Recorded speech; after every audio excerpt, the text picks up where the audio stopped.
Kaya raw talunin ni former Vice President and Naga City Mayor Leni Robredo si VP Sara sa pagkapangulo sa 2028 kung i-endorso siya ni PBBM ayon sa isang political analyst.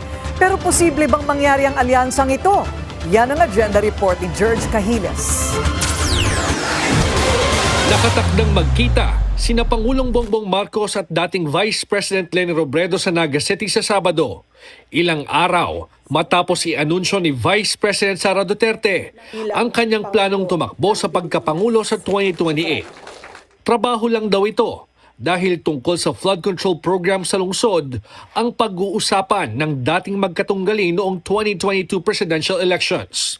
Pero dahil nawasak na ang Marcos-Duterte Alliance, naghahanap ba ng bagong kakampi ang Pangulo?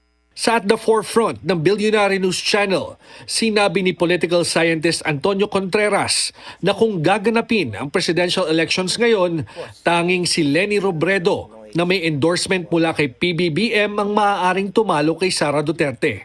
In Philippine politics, nothing is impossible. Someone like Leni Robredo paired with someone who can check the Mindanao base and who is more Visayas in Mindanao.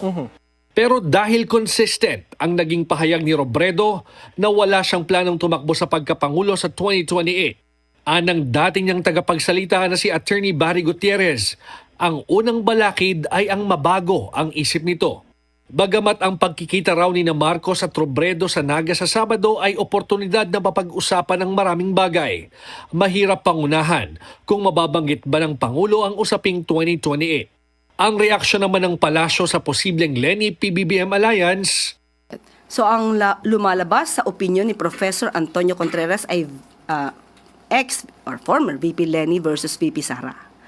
So ang lumalabas ay aksyon versus bakasyon, nagtatrabaho versus hindi nagtatrabaho, pro-Philippines versus not pro-any country, suhestyon na igagalang, patawad, pero hindi napapanahon. Sa The Spokes naman ng Billionaire News Channel, sinabi ng political analyst at biographer ni PRRD na si Earl Pareño na bagamat si Sara Duterte ang pinakamalakas na kandidato ngayon sa pagkapangulo, mahirap magpakasiguro dahil marami pang maaaring mangyari bago ang 2028 elections. Siya yung medyo matagal na naghanda psychologically at saka yung machinery-wise nandiyan na, no? Although nag-weekend yun, hindi yun machinery nung 2022. No? Sa weakening na yan, strong siya pero hindi siya unbeatable.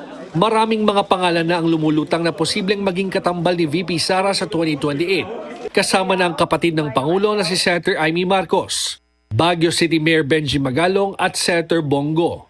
We know the fact that they don't see eye to eye, Sara and Bongo. So that would be that possibility if they can unite just for the sake of the father.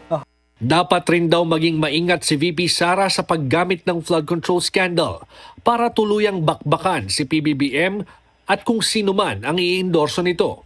Ani Contreras, kung gagawin ito ng bise, baka maraming mambabatas ang hindi sumuporta sa kanya dahil marami sa kanila ang posibleng dawit dito.